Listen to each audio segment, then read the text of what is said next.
What's going on, everybody? I'm Matt Harmon. Welcome to the Yahoo Fantasy Forecast, and it is a hell of a day to talk ball. Week 6, mostly in the books so far, and joining me to talk a little ball, it is Chris Allen. Chris, what's going on, buddy?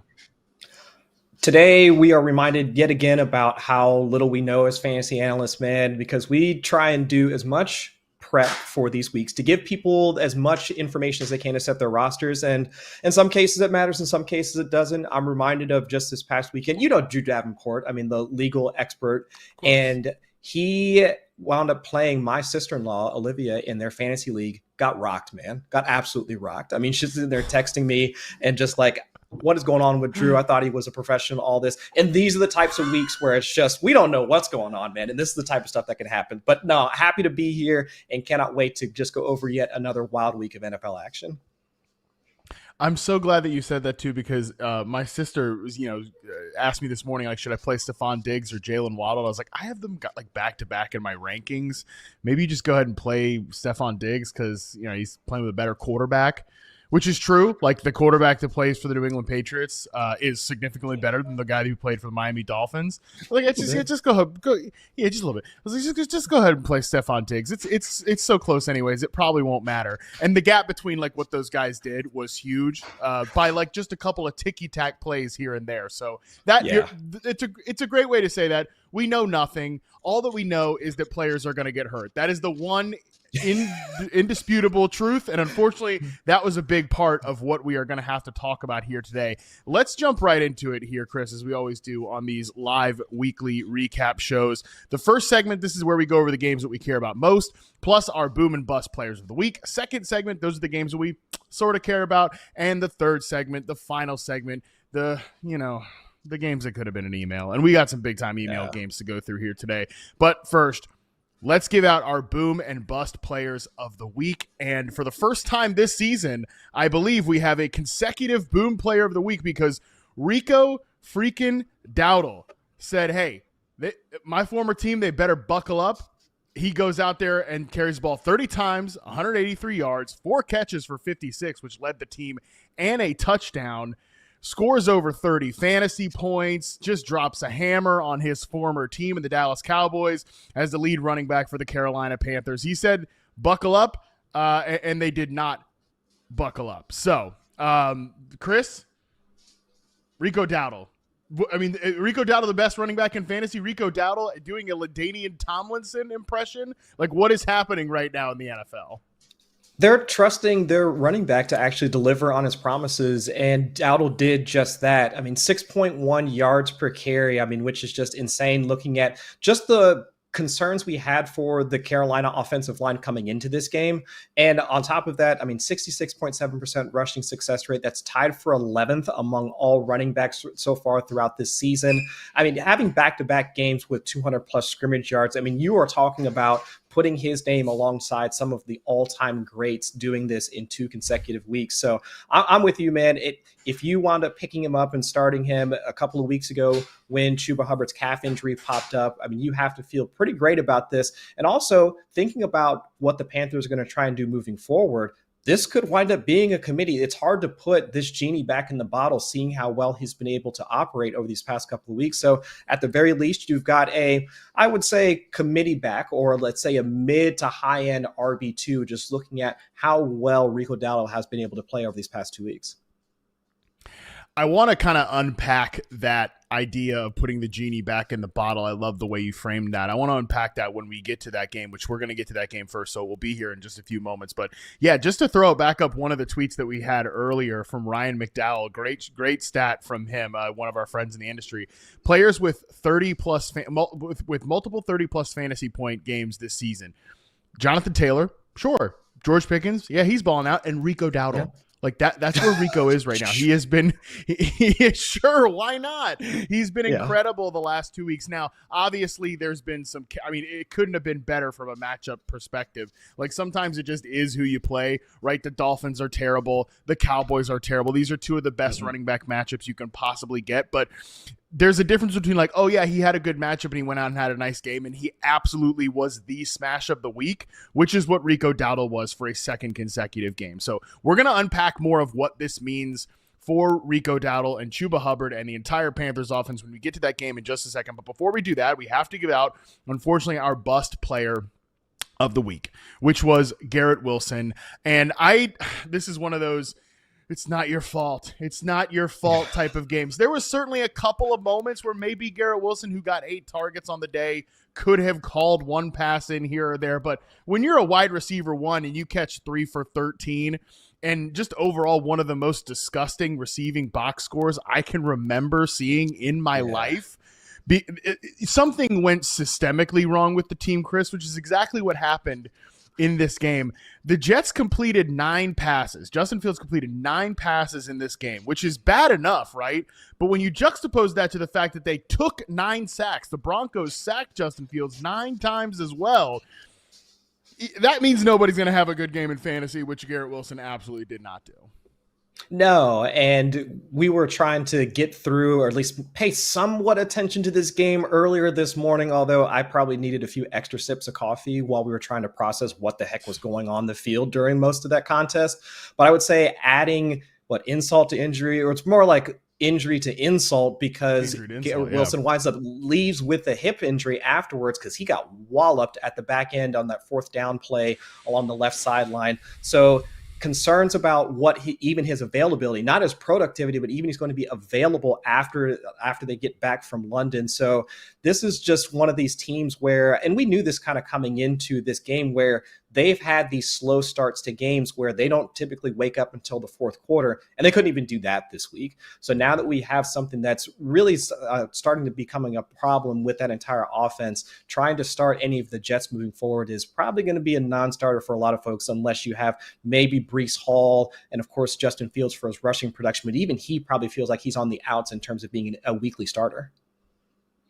And they get that Panthers defense next week, which, I mean, would be a great spot for guys like Garrett Wilson or Mason Taylor if you had to use him at tight end. It'd be a great spot for them to bounce back. But you mentioned Garrett Wilson. He's actually getting an MRI for a knee injury, not a hip injury. It was labeled a hip injury at the end of that game, but apparently it's a knee injury according to Connor Hughes. So his availability might be in doubt next week. And it's just unfortunate because, this is the type of spot where Garrett Wilson could have a bounce back, but we'll see if he can play, if he is healthy. But, man, that was one of the most discouraging performances I've seen from an offense. I think it's the worst offensive performance of the season. I believe they had like minus 10 net yards in passing in this game because of the yards they lost due to sacks. That is beyond pathetic. And that might not even be the most pathetic thing from the game, Chris. This spoiler alert, this game's in the email. I don't even think we're going to be talking about the Jets at all later. But so just to hammer the point home now, I thought the coaching and the in-game decision-making from the Jets was flat out embarrassing in this game, to the point that Garrett Wilson, at the end of the first half, there was a play where he's kind of like throwing his hands up like we all were. If you were not watching that game, if you made the right choice and slept in and did not watch this game, I can't even put into words what happened at the end of the second half. But essentially, the Jets just decided, hey, we're not going to score, which is fair. You probably are. So we're not even going to try to throw the football to get down the field to put points on the board before the half ends, because we get the ball back in the half at the other side of the half. So we're just going to try to play keep away from the Broncos in the 2-minute drill. It was insane. It was wild. And then Garrett Wilson, there was a moment between Aaron Glenn and Garrett Wilson at the end where Wilson just looks flabbergasted. And he said after the game, I just didn't know exactly what the plan was. Once I figured it out, I was disappointed. Which, that speaks volumes, man. It says it all. That just puts the perfect bow on the top of this bust player of the week performance for Garrett Wilson. Yeah, and that's where I would say these are the types of comments we're going to get from at least one of their star players or their starting players coming out of this game. It's going to probably have the ripple effect across the rest of the team, to the point where we're going to have some concerns about any sort of coaching changes, or even just how much longer we're going to see Fields on the field as their starting quarterback moving forward. So I have some general concerns about starting anybody with an NYJ next to their name. I am also very concerned as well. Aaron Glenn was actually asked after the game if Justin Fields is going to start next week, and he replied, "What kind of question is that?" A good one?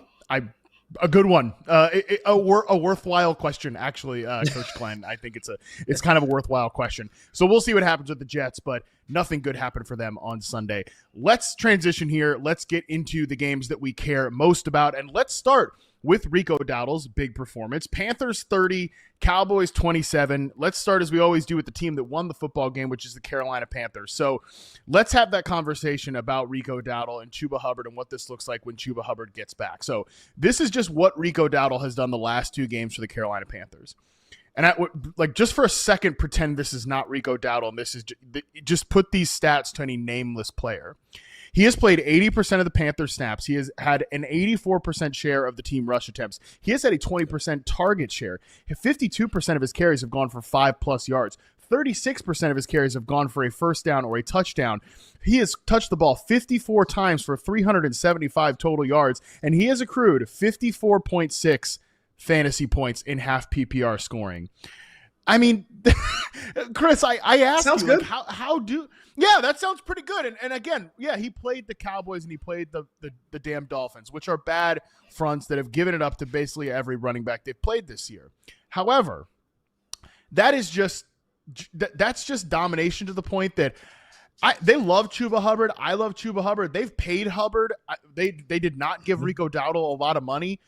That stuff is stuff we talk about in the offseason. Once we see this happen on the field, it's tough to, like you said, put the genie back in the bottle. So what do you think happens here when it's Hubbard healthy and Rico Dowdle is there after what we've seen the last 2 weeks?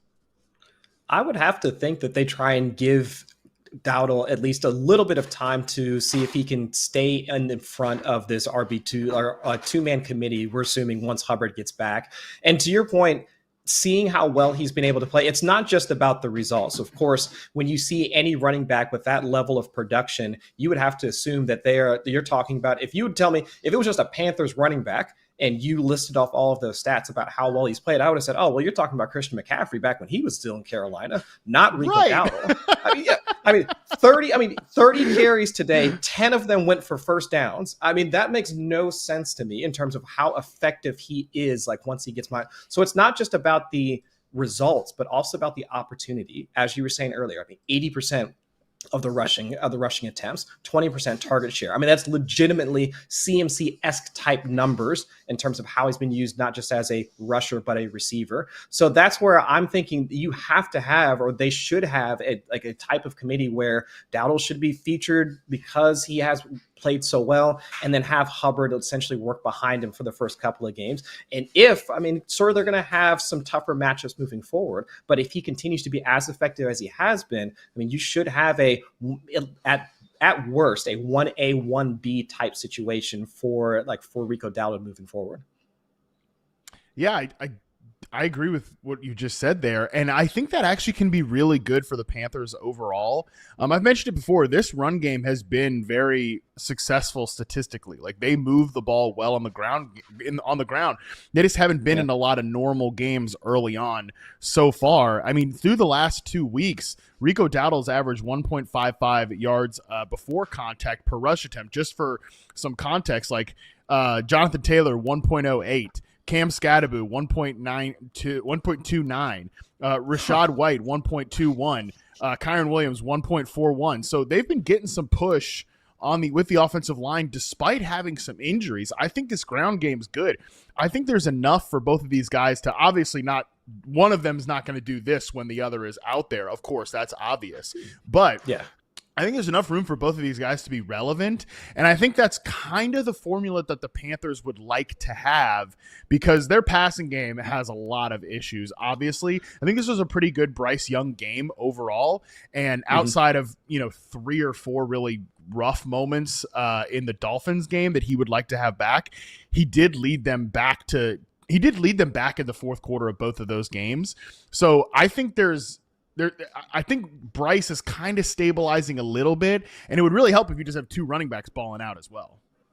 Well, yeah, and we'll talk about it later about the Patriots and how their lack of a running game sets up your quarterback to have tougher down and distances when you get into obvious passing situations. And it's the absolute flip for the Panthers, where you do have a strong rushing attack and having less for your quarterback to have to deal with once you get into like second and long, third and long, or like even third down just in general. So I have some general optimism for just the Panthers offense as a whole, assuming this level of productivity is going to happen for the running game, because you don't want to have a quarterback like Bryce Young. We've seen him have some of those setbacks once you put him in 3rd and 8, 3rd and 9, somewhere along there, along those lines. And we saw some of that bear out today, because outside of the 2 touchdowns to Teterow and McMillan, I mean, less than 30 yards receiving. And so you do have some and especially, I mean, Xavier Legette, brother, like what are we doing? Brother. So the hope is once Jalen Coker like gets back in the lineup and he gets back up to speed, there are some better options in that passing game. But just trying to lean on just your primary receiver, that is something of a tougher ask. So having at least a more diverse rushing attack and then also some additional pass catchers should help the offense as a whole. Yeah, we just had a great stat on the screen earlier from Pro Football Focus where Bryce Young, when trailing versus the Cowboys, was 10 of 10 with 158.3 passer rating. I don't know what it is. This team just gets off to these really slow starts, but maybe having this great run game would help a lot. So we'll see what happens, of course, when these two guys are back on the field together, Hubbard and Rico Dowdle. You mentioned Teterow McMillan bounced back from an early, really rough moment where Bryce Young's interception is 100% Teterow McMillan's fault. It hits his hands, it bounces off, and it just like volleys to the defender. That was like, and this is not something to overreact to, but if we're just calling balls and strikes here, McMillan has put some really bad plays at the catch point, bad drops on tape so far. I don't think it's going to be some big problem or whatever, but it is a part of the story of his season where everybody is just like, wow, Bryce Young is killing McMillan. And I agree, Bryce Young needs to be better, but McMillan has not been perfect as a rookie so far either. But he recovers from that and scores his first 2 career touchdowns. Meanwhile, you mentioned Xavier Legette, just another yikes. What are we doing? Just another yikes game here. 2 catches for 11 yards. And on one of those, he just mystifyingly pitches the ball, illegally pushes it forward to Rico Dowdle. I don't know what's going on here moment. And at some point, yeah, the Panthers need to get serious about this second receiver spot because Jimmy Horn's giving him a little bit of pop. You know, Jalen Coker is coming back next week. I think Coker should, and this is my bias, but I think Coker should moonwalk right into the wide receiver 2 job here if we're being serious about this receiver room. Oh, 100%. And when Legette got drafted, I almost saw him in a similar role or similar mold to what Keon Coleman is for the Bills. And if you put him maybe as your either like your X receiver or maybe like have him split out wide, he could potentially give you some of those shots downfield. But man, it's not just his lack of attention to detail from a route running perspective, but it's also these types of bonehead plays where it's either drops or I don't know what's going through his mind, like when he tries to make a play or something along those lines. So yeah, I'm with you. The hope is that once Coker's up and going, that this is a little bit easier for Bryce Young and also for the rest of the passing game as a whole to continue to move the offense. Yeah, they just need a little bit more stability in that spot, and we'll see if Coker can give it to him. I obviously believe he can, but we'll see as he comes off of this injury. Let's talk about the Cowboys here. George Pickens, another monster game for him. He scores a touchdown, gets to 168 yards, while no other Dallas Cowboys pass catcher clears 33. That was Jake Ferguson, who also scored yet another touchdown on the season. Pickens is a top 5 wide receiver in points per game in fantasy football right now. It is on pace for over 1,400 receiving yards on the year. Chris, he has been everything that they possibly could have wanted during this stretch without CeeDee Lamb and more. Yeah, and so I wanted to ask you about this, and we were talking a little bit about what this offense would look like for Pickens, especially now with the expanded role in seeing his development. Do you think after CeeDee Lamb comes back, or like I'll phrase it like this: do you think this is a sell high type of moment for folks that have Pickens on their roster because CeeDee Lamb is coming back? And even when CeeDee Lamb was there, it was kind of a CeeDee Lamb is the guy. Pickens still has his role in the offense, but it's definitely not good. It wasn't as high of a target rate as it is now. So should fantasy managers try and get out from underneath Pickens right now while his value is so high? Or do you think you've seen enough from Pickens in his development with the Cowboys and his rapport with Dak that there's some level of this that should maintain after CeeDee Lamb gets back in the lineup? Oh, I think there's some level of this that can maintain here, even with CeeDee Lamb potentially coming back this upcoming week here in week 7. So here's the thing, Chris. I think he's crushed it in his individual role, which they haven't changed his role based on CeeDee Lamb being there. Like George Pickens has still been that ISO X receiver, and I think he's only incentivized them more and more to keep going to him.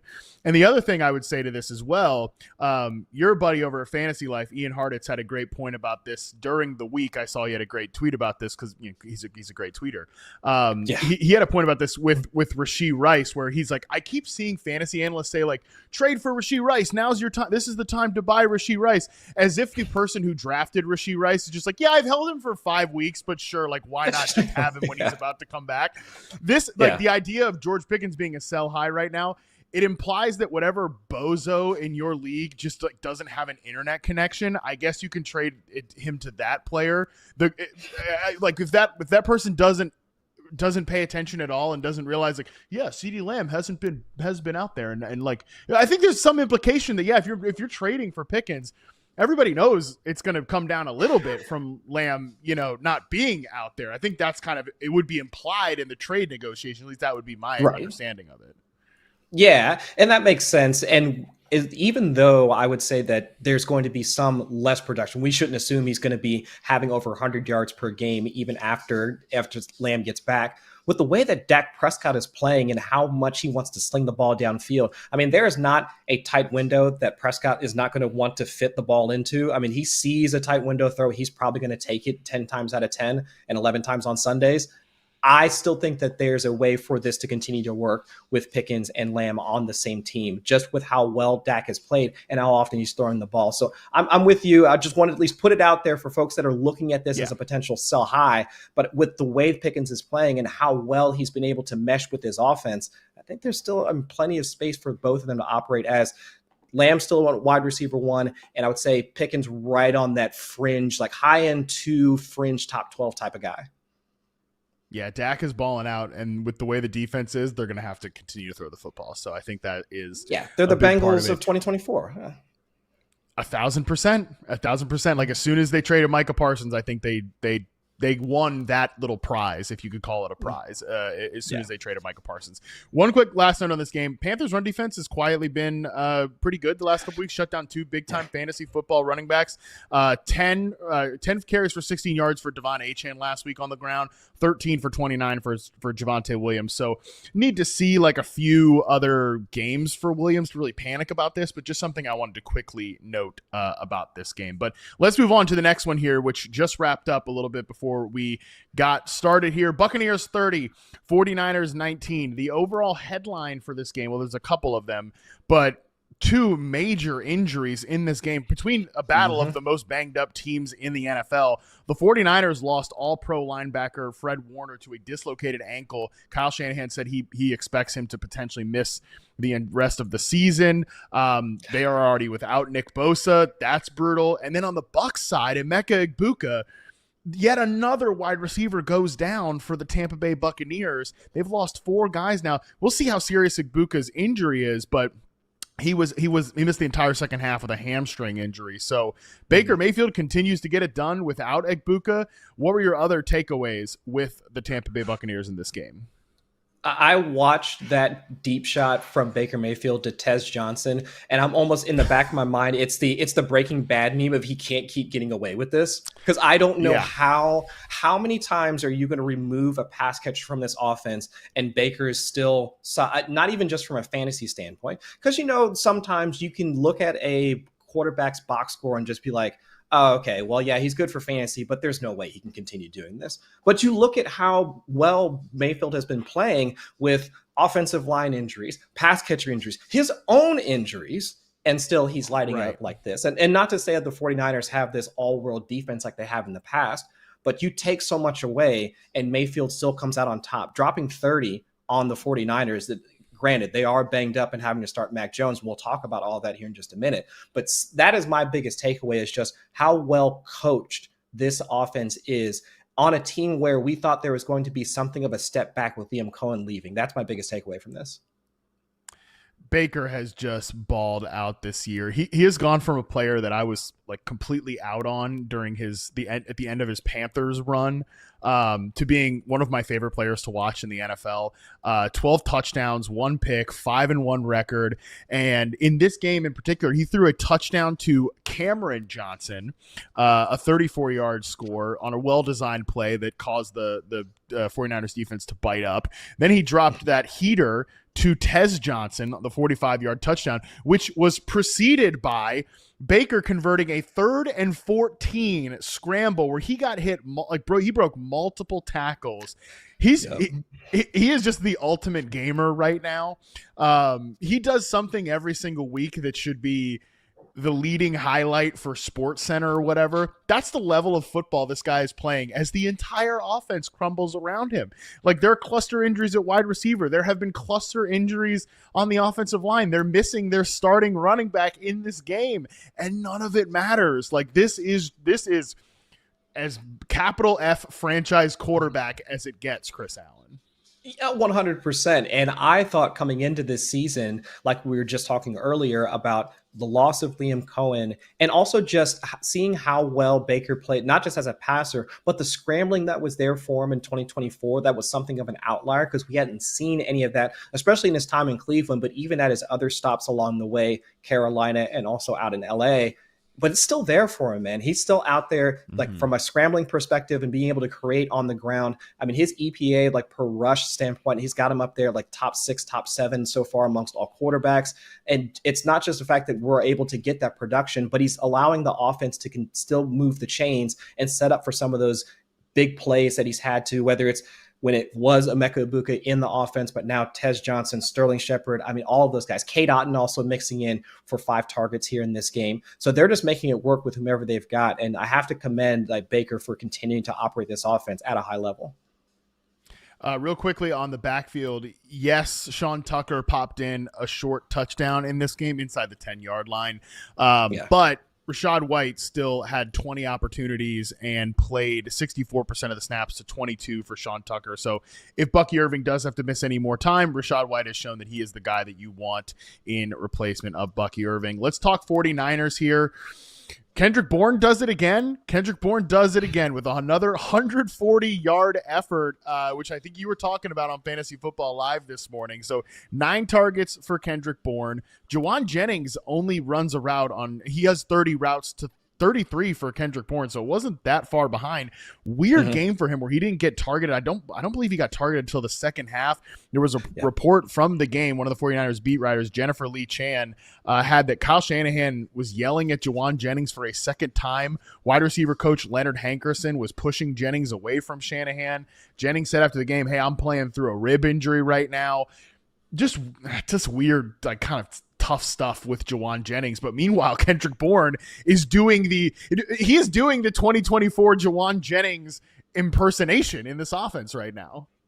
I mean, mossing defenders. I mean, not to the same degree that Jennings was in 2024, but still, I mean, playing as well. But playing as well in this offense as you would expect. I mean, and I know that when he did it in prime time, it felt like it was something of a fluke. But as we're seeing this really start to develop for both Mac Jones and Kendrick Bourne, their level of rapport, and then also the way that Bourne is being deployed in this offense. I mean, the use of, some play action here and there, and then also the types of routes that he's running. I mean, you have to hand it to him, being able to work through the types of injuries that they're having. I mean, this is something that, again, my hat's off to Kyle Shanahan for having to work through this. And of course, Kendrick Bourne and Mac Jones for stepping up to the task.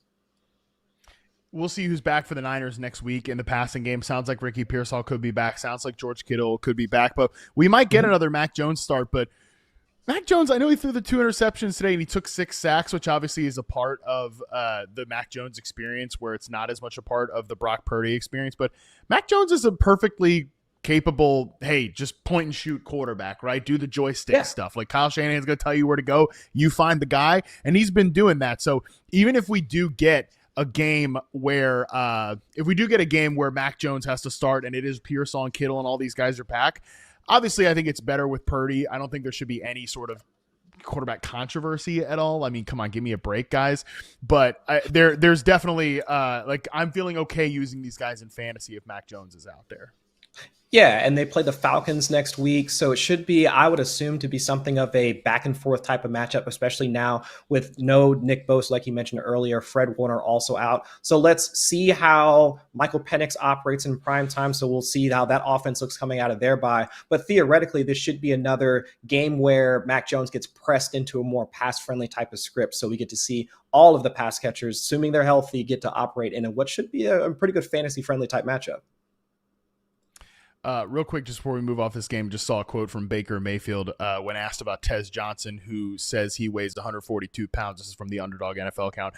Baker said, quote, "I haven't weighed that much since 6th grade." So just wanted to throw that out there. Yeah. I love Baker. I don't know the last time I weighed 142 pounds, but I definitely didn't look like Tez Johnson whenever I did. No. It was probably it was probably like the 6th grade for me too, Baker. Yeah, it's probably around that time for me too. Yeah. Yeah, it's been a minute. Okay, all right. Let's go to the last game here in this section, which is Chargers 29, Dolphins 27. On the Chargers side, despite reports, Chris, this was a bad week for running back clues early in the morning, and it was a great reminder of why we should mostly ignore this stuff. It was reported prior to the game that Hassan Haskins was going to be the lead ball carrier. Well, the team got into the game and decided, actually, this guy, Kimani Vidal, who's playing a lot better, is going to go ahead and be the leading man in the backfield. He had 22 opportunities. He had 75% of the running back touches and 67% of the snaps with 4 targets, and got to be the guy who thumped the hideous Miami Dolphins front 7. Yeah, and that split was something that I guess we couldn't really project coming into this game. We didn't know how, and also the level of productivity because of the offensive line injuries that we knew the Chargers had sustained, like coming into this game. Even if we knew who was going to be the starter, how effective they would be behind that offensive line was we couldn't project any of that. And if anything, most folks would probably be pessimistic about them being productive at all. But now seeing how well like Vidal wound up playing, and it wasn't just that. It was also the fact that, I mean, Vidal, for as small as he is, stepping up in pass protection, there was one rep that he had in the third quarter where he steps up and gets bent over backwards by one of the Dolphins pass rushers. He gets his helmet taken off in the process. But it did allow enough time for Justin Herbert to hit Keenan Allen on an outbreaker down the right sideline.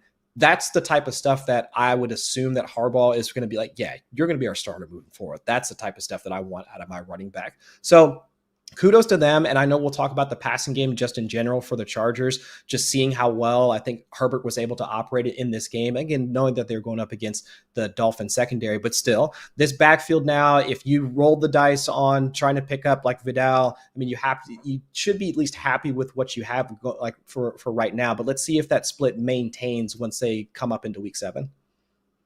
Yeah, and again, this Dolphins defense is so bad. This might be a little bit of a mirage here for Kimani Vidal, but we'll do more analysis on that. The one thing that is important to note is that Amarian Hampton reports were this morning that he's probably going to miss more than the 4-week timeline. It sounded at first like, okay, feeling pretty optimistic he could be back right after the 4 weeks is over. Now maybe a little bit less so. So Vidal will have a longer runway here to show what he can do. Let's talk about that passing game, of course, which was without Quentin Johnston. So in that game, Ladd McConkey, best game of the season, 100 yards and a touchdown on 9 targets, 23% target share. So we can update the pen meter. We're feeling a little bit better about this Ladd McConkey situation right now. Second touchdown in as many weeks, had a baller play to set them up for the game-winning field goal. The guy that actually had the role change here was rookie Trey Harris, who stepped into Quentin Johnston's vacated X receiver spot and ran around an 85% of the dropbacks, which was the same as Ladd McConkey. So I'm curious your thoughts about Ladd after this game. Like, how is this encouraging to you from a Ladd McConkey standpoint, or is it just, well, Quentin Johnston's not out there, so the target's got to go somewhere?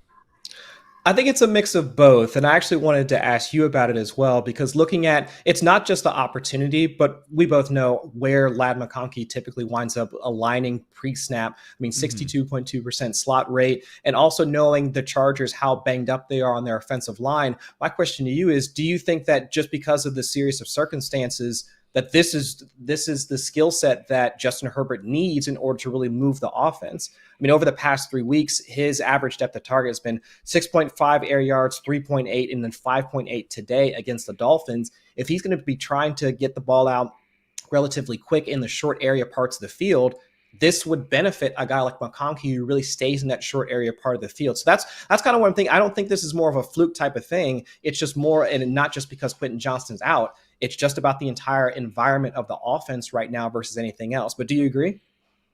Yeah, nobody on this team over the last 2 weeks has an air yard per target higher than 8.5, which is that's Keandre Lambert-Smith, who of course is, like the fourth or fifth receiver on the team. Everybody else has been very constricted, including Lad McConkey at 6.6 air yards per target. He was right around 7-ish in this game because they're trying, but with 6.6 yards after the catch per reception. Like, that's the difference here, is that Quentin Johnston can obviously run after the catch, but when he's not available, Lad McConkey is easily their best yards after catch guy, somebody they can get the football to and make some plays, because that's what this passing game is going to have to be.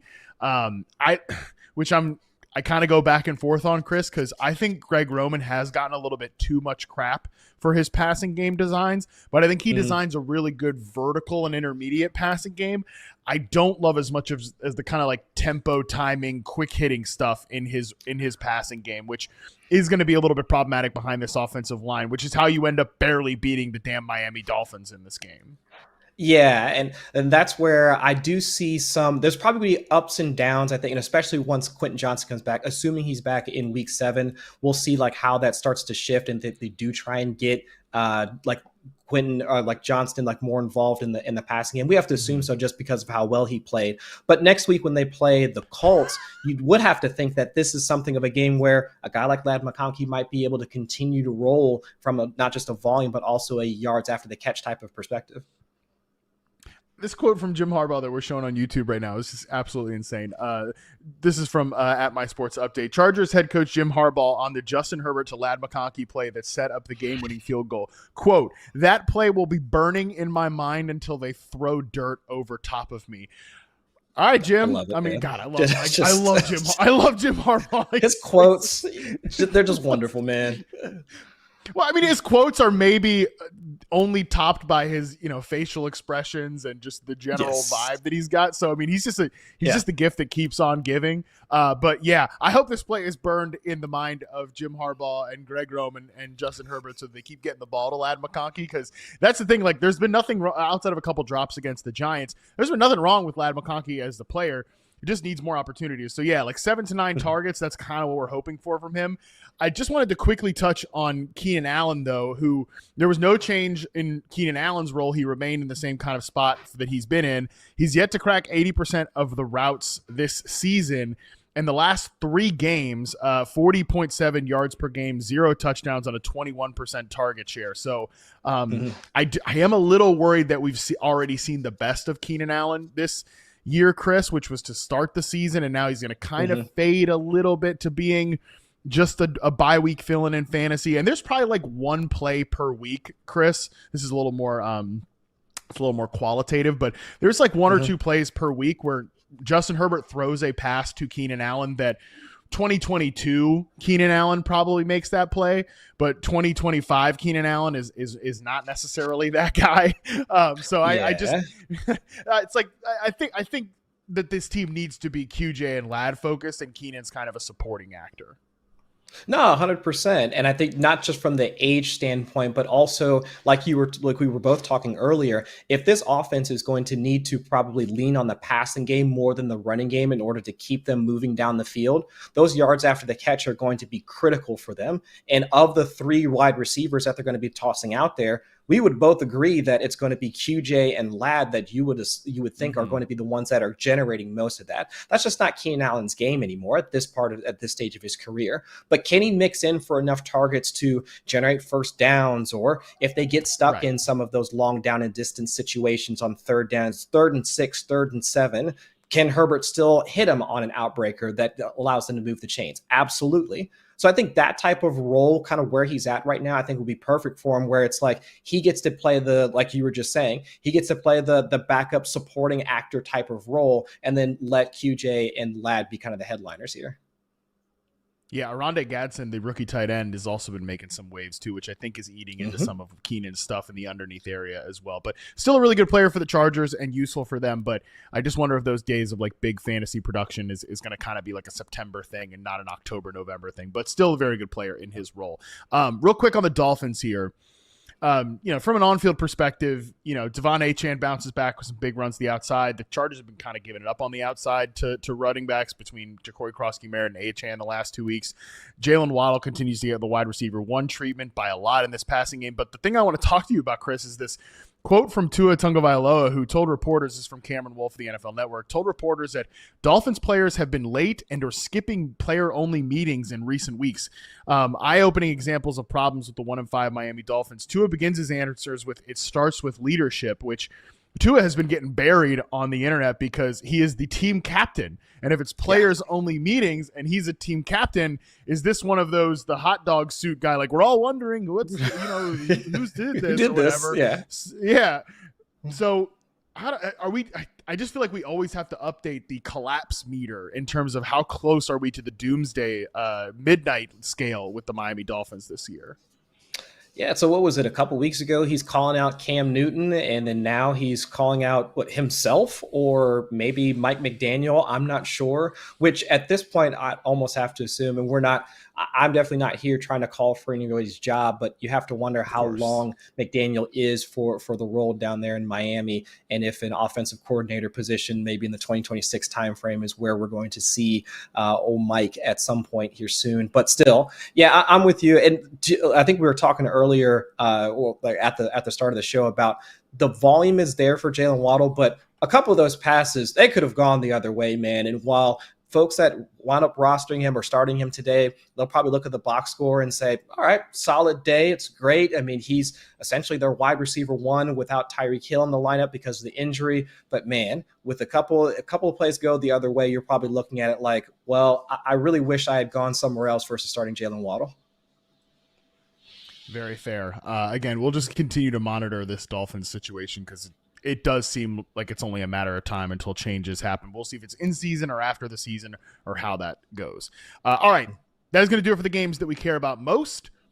Now let's get into the games that we sort of care about, starting with Packers 27, Bengals 18. Chris, before we talk about your Bengals, because I know you watched this game closely, what did you see from the Green Bay Packers in their first game off the early bye this year?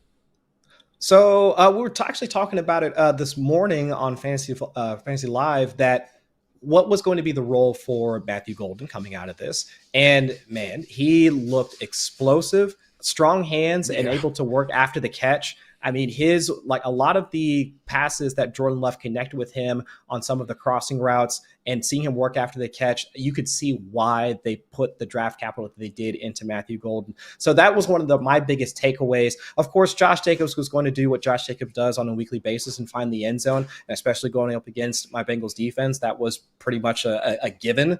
But I think that was the biggest thing that I took away from this, is how well that I think that he was able to operate from a wide receiver standpoint, like in this offense. And still Romeo Doubs still working as the X receiver role. Not a ton from Dontavian Wicks, who I believe wound up leaving the game or in and out of the game with an injury, and still Tucker Kraft. But Matthew Golden has to be somebody that we're looking to at least move into our wide receiver 3 flex spot, and potentially more moving forward with how well he played today.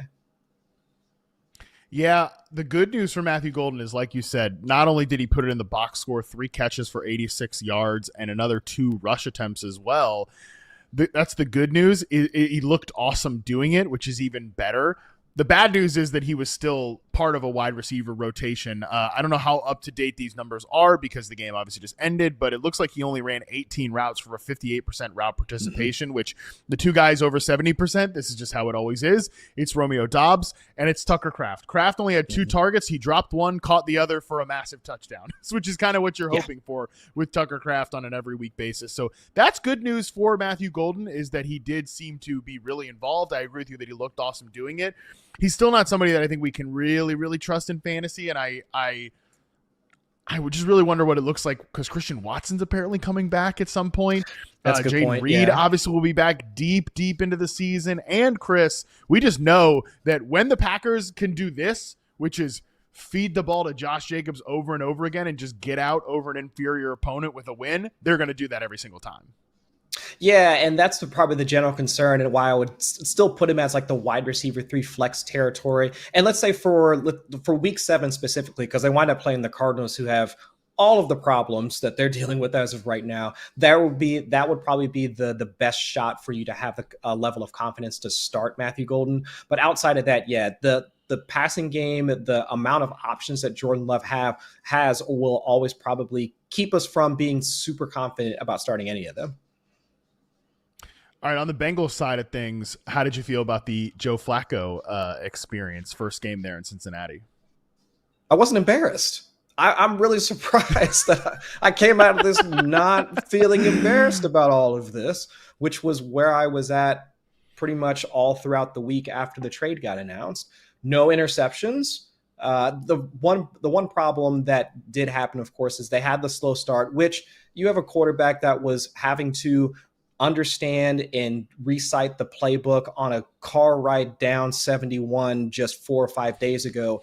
I could understand why the offense only had 1 yard after the first quarter and multiple 3 and outs until really they didn't start to find a rhythm until the second half. But still, overall, I am somewhat encouraged about what this offense could be moving forward. It's just, if the idea is that they're going to wind up racking up enough wins such that if Joe Burrow is able to come back in the December timeframe, they're poised to make a playoff run. That's still possible at this point, but after 4 straight losses, they still needing to have multiple wins. I would probably say 9-10 wins could potentially get you into the playoffs at this point, looking at the way the rest of the AFC is falling. But until they start racking up those wins and looking at their schedule moving forward, I mean, Pittsburgh next week, their defense is flying around. The Jets in Chicago, all right, some potential that coin flips there. But for right now, I'd say I am encouraged by what we saw on the field once they started figuring out, okay, let's get the short intermediate parts of the field, quick hitters to Jamar, outside shots to T, and then without a couple of drops from Anda Yoshivas, I mean, this might have been a closer game, but overall, I think I'm a bit more encouraged than I thought I was going to be coming into this. Well, see, me here as somebody who does not care one bit about how good the Bengals are in real life, unlike Chris, who does care about that. And to me, it was like this is Joe Flacco completing the assignment here in this game, which is basically, to me, Joe Flacco is there just to make sure Jamar Chase doesn't get too irritated over the course of the year. Because I think there's no shot they're going to the playoffs. I think there's no shot they're going to be relevant by the time Joe Burrow gets back. Sorry, Chris, that's my feeling on the matter. It's fair. But That's Joe fair. Flacco is going to come. He's going to come in here. He's going to throw the ball 40 times, come hell or high water. He's not even going to know the late down plays. According to the broadcast, that's why he was wearing the wristband, because he doesn't even know the playbook on the late downs, which is, again, understandable. He quite literally just got there. So he's going to come in here. He's going to pepper Jamar Chase with 12 targets in this game, under 10 air yards per target. That one, his touchdown was sick. Just put it in his vicinity, and he's going to get it in tight coverage. And even for T. Higgins, 5 for 62, it could be worse. It has been worse. Like, I think that's what Flacco's here to do. Just keep these guys in the mix. Yeah, and also I think we were talking about it earlier today. It was also the check down, a few check down targets to whether it was Chase Brown, who most fantasy managers were hoping, but also Samaje Perine. So now it's, you get the volume, but then you also get enough to your primary wide receivers. Noah Fant, after Mike Gesicki went down and quickly ruled out with a pectoral injury, so that would be something to take a look at and see if maybe I don't know if you need to roster Noah Fant, but I would say on top of that, it's, can this offense start to sustain drives to the point where we have some level of confidence we can start most of our players? And after this 1 week, and again, just having 4 to 5 days for Joe Flacco to learn the playbook, I say yes. Next game up here, Seahawks 20, Jaguars 12. Starting on the Seahawks here, the best downfield connection in the NFL does it again. That is Sam Darnold to Jackson Smith-Njigba. Yes, if you just arrived here from some sort of time machine, you jump to the future. That is what's happening here in the year 2025. Sam Darnold to JSN is the best downfield connection in the NFL. He hit JSN, did Sam Darnold, on a beautiful 61-yard touchdown reception in the first quarter. He also did JSN have gains of 32, 20, and 18 yards in this game. JSN in week 6 had a 54% target share and a 53% air yard share, the 50 burger in both volume metrics. And on the year, Chris, he has a 48% share of the passing yards in Seattle. I mean, this guy, it's as ballin' as it gets at the wide receiver position for JSN. Yeah, tweet from our buddy Rich Rebar. I think this was at the end of the first half. JSN came into today averaging 7.0 yards per route run on play action passes, and it's not going down. With the way that he's been playing so far. He was at 7.8 yards per route run by the end of the first half. I mean, which is just insane. And and the thing is, when I look at the box score and you look at how many yards that JSN produces, I would assume that this is going to be a huge passing day, or not from a drop back standpoint from Sam Darnold. No, just a nice tidy 27 attempts, 13.4 air yards per attempt, 31% play action rate. I mean, hats off to Clint Kubiak and the way that he's been able to dial up just the right level of passes and putting Sam Darnold in probably the best situation so that he's able to connect with JSN and really elevate him past what we thought of Jackson Smith-Njigba coming out of college and being a part of the Seahawks offense. I mean, just an excellent pairing from offensive coordinator to quarterback to wide receiver. It really is like really fun to watch on a weekly basis. Yeah, just elsewhere in Seattle here real quick. Run game goes nowhere. 13 touches for Charbonnet, 11 for Walker, both under 3.5 yards per carry. I don't know if you have any hot take on that. This is just what I assume this backfield's going to be. It's going to be a split. Just annoying. The one guy I want to call out here, yeah, it is annoying, but it is what it is. The other guy I want to call out here, though, is A.J. Barner, who's second on the team in receiving yards because he also had a 61-yard reception, so 71 yards on the day for him. But he's a legit option. He's played 79% of the team snaps this year, 65% route participation. Like, Chris, you could do worse at tight end than A.J. Barner, who's on the field essentially all the time for an offense that scores a lot of points. Yeah, and while I was saying earlier about like for Cincinnati with trying to maybe potentially pick up Noah Fant if Mike Gesicki's going to be out, I would say A.J. Barner would be just the tier above him in terms of guys that are you expecting them to fall into the end zone on a week in, week out basis? Probably not, but he is earning enough routes and earning enough targets such that if you are looking for a tight end that's on bye week or anything along those lines, like you were just saying, you could do worse than A.J. Barner. You could definitely do worse. We asked the YouTube chat, is JSN wide receiver 1 rest of the season? Looks like 75% of people said yes. 25% of people said no, if I can see that correctly. Yes, that is correct. That's obviously, we got to talk about a big injury at the wide receiver 1 spot. We will get to that later in this show. Let's talk about the Jaguars here. Up and down game for this passing offense is saying it lightly. This was another frustrating Trevor Lawrence game. This was an up and down game for our guy, Brian Thomas Jr., who had 10 targets, 8 catches for 90 yards, and his first receiving touchdown of the season. Great. He also had another touchdown that was kind of deflected off a defender that he caught, went into the end zone with it, was called back due to Travis Hunter lining up offsides, pulling the Kadarius Toney. You never want to pull the Kadarius Toney. Then Brian Thomas Jr. on a third down had a really bad drop on an intermediate pass. You guessed it, folks, over the middle of the field. So some of these issues that are still haunting Brian Thomas, they're still present here. Yeah, and tough day for Trevor Lawrence. I mean, 46% pressure rate, 7 sacks. I mean, Seattle was getting after it when a lot of folks were targeting Lawrence as a potential fringe top 12 quarterback for this week because of the number of injuries to Seattle's secondary. And with as much pressure he was getting on a down-to-down basis, he wasn't able to take advantage of the fact that they were missing multiple starters on the back end. So I would say still, showed good rapport for Brian Thomas Jr. I mean, it looked like a couple of stop and go routes down the left sideline where he was able to pick up a few chunk gains, and similar concept it looked like on his the TD route that he ran to in order to get into the end zone. So that's the type of stuff that I want to continue to see. To your point, across the middle. Let's not do that. How about we have Travis Hunter have that type of stuff instead, right? I would prefer that. And actually, I wanted to ask you about Travis Hunter because, again, kind of a down day, high-end opportunities, right? 7 targets today, just 15 yards. But I wanted to ask you, is this more of we should be patient with how he's being used as of right now from a route deployment standpoint? And is this really just we need to practice some more patience just because with Trevor Lawrence, I mean, taking so many stacks and being pressured so often that his box score is more of a product of how poorly Trevor played or how much he had to at least fight off being under duress so often than anything else? Yeah, it's just tough with just Trevor Lawrence once he gets under pressure. He's already kind of like a one read and kind of like that's it guy. And I like when he pulls the shoot and he scrambles, but with the pressure that he's been getting the last few weeks, it's been really problematic. But you mentioned Travis Hunter, like the opportunities, season high 88% route participation. So great news for those of you in route participation fantasy leagues. He crushed it for you today.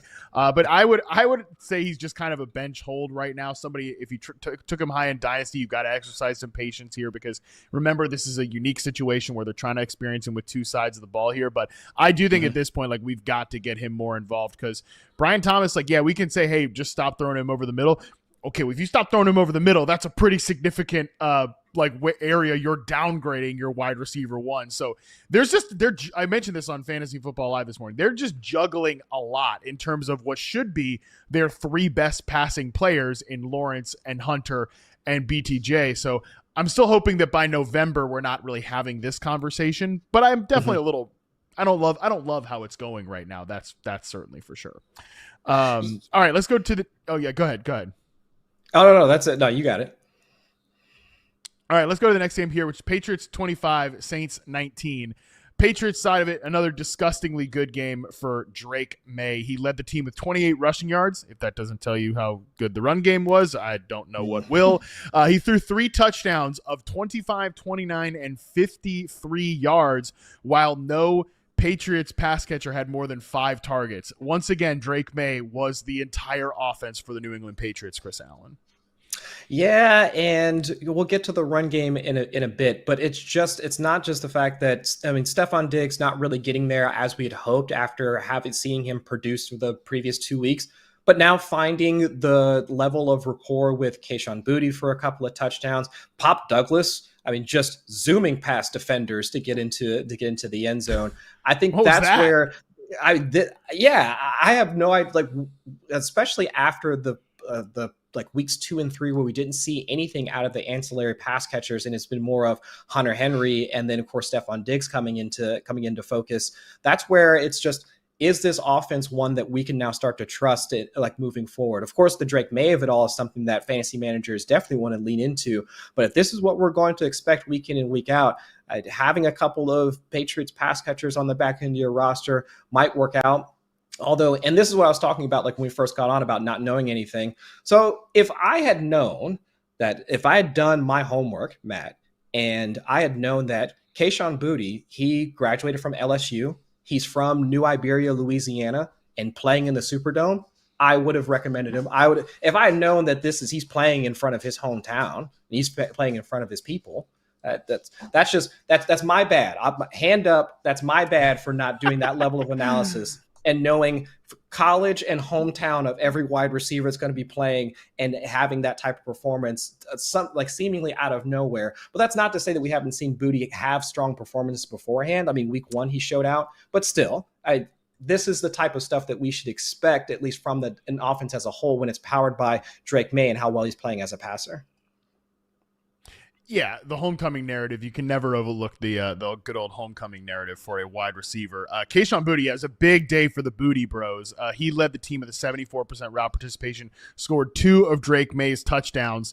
Again, I feel like Ray Garvin and I sort of were both right on the analysis here for Kayshon Boutte after week 1, where Ray was like, hey, he's a good player, or he's getting usage in this role that he's in. And my point was, he's always going to be volatile as an X receiver, which is basically what's happened so far. Ray and I were actually talking about that during the game today. He had that 93-yard game. What was that in week? Or he had the massive 100-yard game in week 1, but he's been very volatile every week. This was he's had these 2 explosive moments, and like that's going to happen because I think he's good. Like I think he is a legitimately good player for this Patriots team, but his yardage totals go 103, 16, 28, 18, 43, 93, and 2 touchdowns in this game. So shout out to Kayshon Boutte. I think he's going to have these spike weeks. I think other than the homecoming narrative, might just be a little tough to predict them.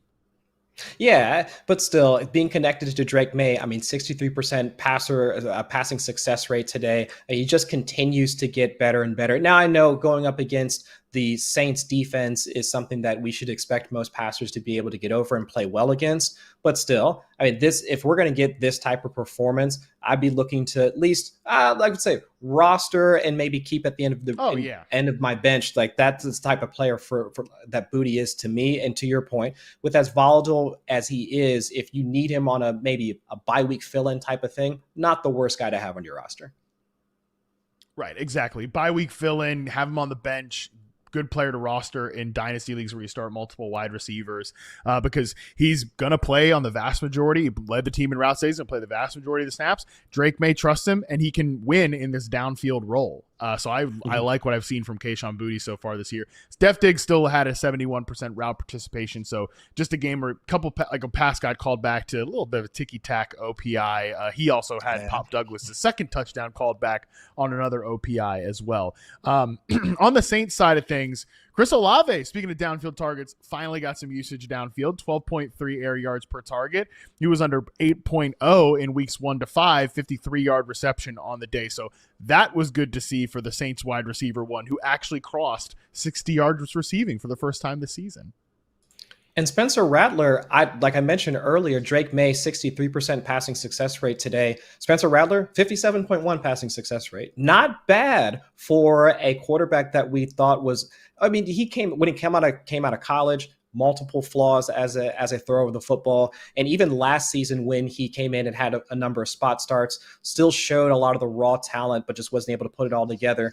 Now here, seeing what Kellen Moore has been able to do for him, also unlocking a lot of what Chris Olave can do in the short intermediate parts of the field. And of course, Rashid Shaheed working downfield. This passing offense, while it definitely has its ups and downs, we've at least seen consistent usage, or at least enough consistent production from a fantasy standpoint that Chris Olave, weekly starter, of course, Rashid Shaheed, if you want to toss him into your flex position, absolute. Juwan Johnson, high-end tight end. Rattler has been playing at least good enough football that he's powering enough of the guys that we've drafted and want to start each week. Do you have anything to say on these 2 running games? I know you mentioned something on the Patriots, but that's pretty bleak. The good news is that Henderson moved into a 40% share of the backfield, but still, neither of them were effective. I think at best, Henderson was averaging 3 yards a carry, but neither of them played well. It's just at this point, if you're starting Henderson, it's just a prayer that at some point the volume winds up taking over. But even still, they've got Tennessee next week, and then Cleveland and Atlanta, and then Tampa Bay the week after that. So it's probably at least two of the next 4 are tough outs from a run defense standpoint. So it's hard to trust either of them. TreVeyon Henderson had a weird, I think I saw somebody call it like a Madden glitch, where he just went into like a pass blocking stance and nobody is even near him. So just a very weird start to TreVeyon Henderson's rookie season, and I think that pretty much says it all. All right, last game from this section here. Colts 31, Cardinals 27. Another strong outing for the Colts offensively. 58.6% success rate on the day is their highest since week 1, actually. Explosive play rate, the 3rd highest of the season. Jonathan Taylor does it again. He does what he does. He's incredible. Meanwhile, in the passing game, Chris, strong games from Warren, Josh Downs scoring his first touchdown of the season, and some moments from Alec Pierce as well contributed to what was Michael Pittman's first slow game of the season.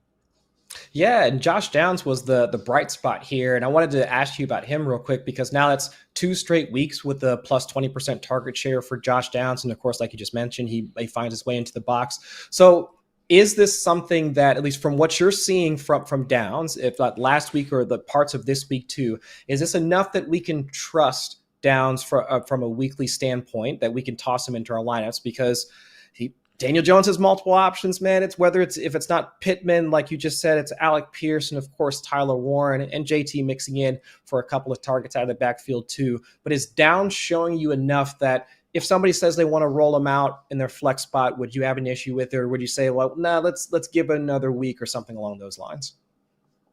No, I think he's in kind of not a must start flex play, but somebody that you can put in your flex. His route participation's gone up to 71, 72, and then 61% in this last game. He's been targeted on 30% of his routes each of the last 2 games, and he's looked really awesome. Like, there's nothing wrong with Josh Downs, the player. It's just structurally he doesn't play in 3 receiver sets, so he's always going to be limited in terms of how much he can be out there.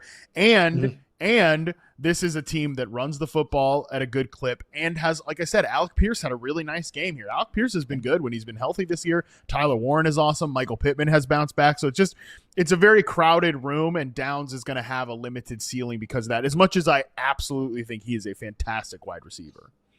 Yeah, solid route runner, and of course being able to operate like out of the interior and pick up much needed first downs. I mean, that's the type of wide receiver that I would love to have on my team. But yeah, to your point, it's just even though the Colts are still scoring what is like 30 points a game or something ridiculous, it's just having the number of players that can wind up finding their way into the end zone on a weekly basis. I mean, it might be Downs this week, but of course it's going to be Jonathan Taylor or Alec Pierce or Michael Pittman or I mean, it becomes hard to at least see the level of production we would want from just one guy when it could be 4, 5, or 6 of them that wind up getting a touchdown. He's a baller, so you just got to hope they continue to throw him the football a lot when he's on the field. That 30% like target per route rate is pretty nice. On the Cardinals side of things, this stat from Pat Thorman, I didn't think Jacoby Brissett played to this level, but this stat did kind of blow my mind. Jacoby Brissett threw for 320 yards today and 2 touchdowns. The last time Kyler Murray did that was 34 games and nearly 3 years ago, week 8 of the 2022 NFL season. And that was that's crazy, man. I can't believe that. Yeah, dude. I mean, that is crazy. Jeez, God. Blake Murphy on Twitter, he's a great Cardinals follow.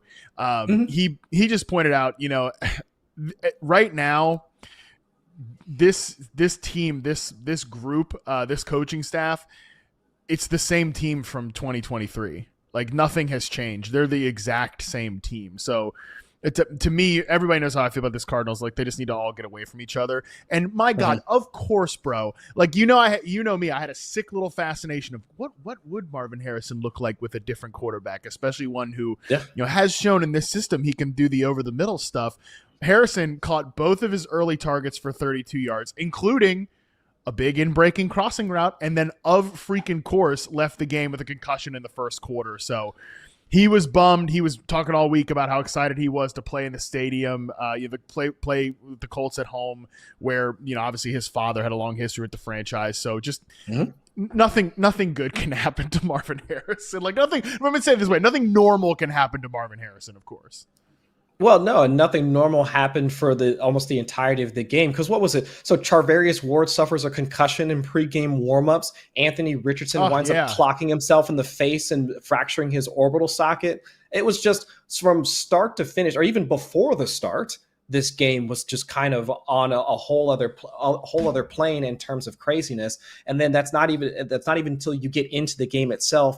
Marvin Harrison gets the concussion. And then, of course, like once we get to the end of the game, the missed holding call on Trey McBride, which probably should have been called and allowed them to at least maintain the lead or potentially get back into the lead.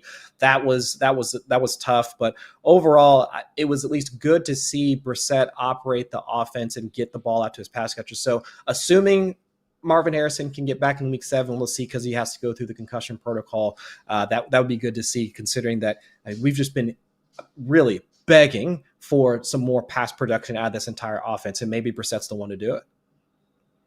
Yeah, there definitely was some chatter about was this like a soft benching for Kyler Murray, which I don't know. That sounds aggressive to me, but Yeah. I don't know. It just the Cardinal. I follow some Cardinals fans, and so I see some of the discourse on the Cardinals, and it's just like everybody's kind of arguing themselves in circles here, and it's just like you're all right and all wrong at the same time because everything is wrong here, and clearly there just needs to be some change, and that is going to happen, I think, at the end of the season. Real quick on the running back room, if you had to care about this today. Great. Bam Knight led the way with 50% of the touches, got the goal line plunge. Michael Carter, 46%, and Amari DiMercado, just 4% of the touches, and he played 3 snaps. So hopefully you didn't have to care about those running backs, but that is what the usage looked like for these guys. Chris, any takes on the Cardinals running backs? Well, of course, it was, Bam Knight's going to get the start. And Michael Carter got the start. I mean, he had the most carries like through the first quarter, but then, of course, Bam Knight takes over. He gets the 1-yard plunge for the touchdown. So for folks that started Bam Knight on that news, they wound up getting rewarded. But after that, unless you, outside of the fact that Michael Carter still got 5 targets in this game, you can maybe hang your hat on that. But still, in that backfield, I just don't want anything to do with it moving forward. All right, that does it for the games we sort of care about. Now let's get into the games that could have been an email. We're going to rapid fire through these ones here, starting with a game we all knew was going to be in the email section. Raiders 20, Titans 10. Here's the important points you need to know. Calvin Ridley left with an injury in the first half. Van Jefferson emerges as the lead wide receiver. Tony Pollard, 57% of the running back touches to 43% for Tajay Spears, who way out-routed him 17-6. Chris, I have like almost nothing to say about the Raiders except this quote from Geno Smith. Geno Smith after the Raiders 2-4 start, quote, I told coach, I assume Pete Carroll, I told coach that I need to jump into a lake or an ocean or something. It's a lot of bad luck stuff happening to me, but I'm in control of that. Geno Smith has now thrown double-digit interceptions on the season. It's week 6. And that sounds like the type of stuff that you would tell a coach like Pete Carroll, and he probably just ate that up, man. He's like, yeah, that's my quarterback right there. Like 2.5 air yards per attempt. What are we doing, man? It's just as short area. I can't wait to look at the next gen passing charts for Geno. It's just going to have just a line of green dots like right in front of the line of scrimmage. That's pretty much all it's going to be. Plus that red dot for the interception because he can't get through a week without throwing to the other team. I mean, which is, that's what you want to do, man. That's what you want to do. The only takeaway that I have for this one is Michael Mayer with Brock Bowers out. 60% route rate and 7 targets. I think there's at least enough there that if you wanted to try and slot him in as a bye week fill-in until we see Brock Bowers returns, which it sounds like it's going to be another couple of weeks, he is at least a viable option given how at least Smith is trying to at least figure out how he can continue to move the offense down the field without turning the ball over. Broncos 13, Jets 11. We already talked about the Jets and how terrible and miserable they are. Broncos, Chris, tried to give this game. The Broncos offense was desperate to give this game to the Jets all game long, and yet the Jets would not take it. So I'm still waiting for a performance for Denver's offense that makes me think like, oh, yeah, there it is. Like it's all coming together. Haven't quite gotten it yet so far this year. No, and it's just a bunch of misfires from Bo Nix where you would think that at this point, it almost feels like a repeat of last year where it was those first 4 to 5 weeks in terms of how efficient he was as a passer from an EPA per dropback standpoint, the turnovers, and just lack of efficiency across the entire offense. That was where we were at this point last season. And then it just flip a switch. And then we get to where we're at after in terms of valuing Bo Nix as being one of those mid-tier quarterbacks that you want to have on your roster. And so maybe that's what's going to happen once they get into the middle, like the second half of the season. Because right now, yes, Cortland Sutton is still being able to get there for the most part in terms of opportunity. But outside of that, yeah, Evan Ingram is starting to get there, but I can't. Outside of J.K. Dobbins, I want to play R.J. Harvey more, not seeing any more of that. So it's just that whole offense as a whole just has some odd vibes to it in terms of how they're operating the field against, again, in some matchups that you would think they'd be able to show us a bit more from an offensive production standpoint. I'll be straight up honest about these next two games. These were the two I saw the least of. It's going to happen sometimes on a Sunday. Rams 17, Ravens 3.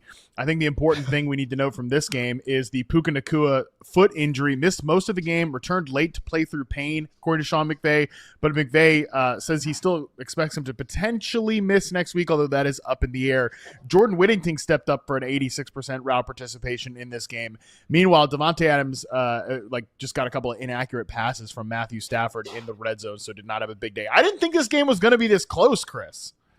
No, I didn't either. And it's kind of an odd day for Matthew Stafford. And I'm assuming because without Nacua on the field, that was part of the issue. And it just goes to show how fragile this offense can be once you get your wide receiver that has its own quadrant on pretty much every efficiency chart. Like once he's gone, of course, things start to fall apart.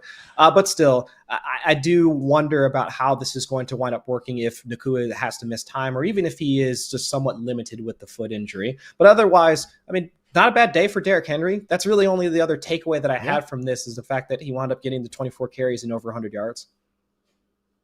Yeah, which was good to see for sure. Final game of the day here. Steelers 23, Browns 9. We got a committee backfield in Pittsburgh. Not only did Jaylen Warren, who got 42% of the running back touches, Kenny Gainwell chipped in for 39%. Caleb Johnson touched the ball 6 times for a 19% share, which was definitely not on my bingo card. So we came out here with a 3-way sort of split at the running back position out of the Steelers bye week here, Chris. This game was kind of crazy for as low scoring as it was. Like you're seeing here on the screen, 32 points total. 133 plays were run in this game. 58 dropbacks for Dylan Gabriel in this game. I was not to go nowhere. That. Yeah, exactly. A lot of running in place for both offenses. But still, we talked about it this morning about DK Metcalf and what his target share was going to look like. 9 targets, 31% share, and seeing his connection with Aaron Rodgers, that was really solid coming out of the bye that they were able to at least ramp up his usage in that offense. So the backfield is going to be a mess, but that passing him, at least from Rodgers to Metcalf, is something that from a week in, week out standpoint, Metcalf should be in your starting lineup. 52 pass attempts for 221 yards for Dylan Gabriel. Okay. That's pretty wild. That's a thing that happened. Harold Fannin led the way with 81 of those yards through the air. David Njoku's dealing with some lower body injuries, so Harold Fannin will have to be a bigger part of the offense going forward. Chris, that was week 6. That was Sunday so far. I appreciate you doing this as always, buddy. Of course, man. I loved going through all these games, and it really does force you to just try and pay attention to what's going on around us. And as we head into week 7, if we can get ahead of some of these narratives before where it's Tuesday night, we're all having to make waiver claims, trying to get through as much and recapping all this. It's a fun exercise to do it, man. So happy to. All right, that is going to do it for today's show. On Monday, we will be back as Justin Boone joins me for the weekly check-in on the People's Panic Meter. I'm sure you guys have a lot to send in, so make sure you get those emails in. fantasymailbag@yahoosports.com. Voice memos and videos are encouraged, but if you just want to write out your feelings, make sure to hit the email line. Just try to get your submissions in before 2 p.m. Eastern on Monday. There's a little bit of leeway, but not that much. So before 2 p.m. Eastern on Monday as we go live at 5 p.m. Eastern right here on YouTube. Until then, we are out.